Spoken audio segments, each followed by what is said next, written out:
Bundan tashqari ba'zan bir tomonlama uvishish yoki bir tomonda tanani yarmidagi uvishish hamda sal holsizliklar uchrayotgan bo'lsa, bunaqa holatlarda jiddiyroq qarashlaringni iltimos qilarmiz.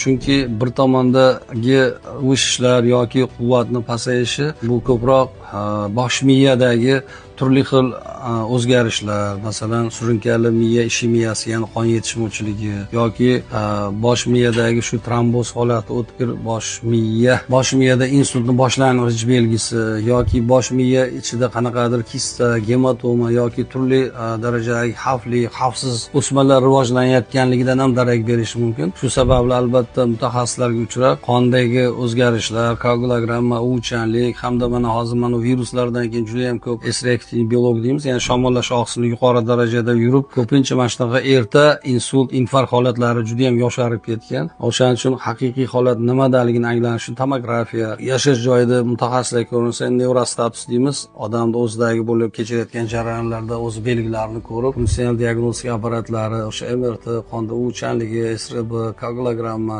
yana boshqa o'z lozim topgan tahlillarni mutaxassislar buyurishadi. Mana shu tahlillardan o'tib, sog'liklaringga jiddiy e'tibor qilishlaringni iltimos qilib qolardik.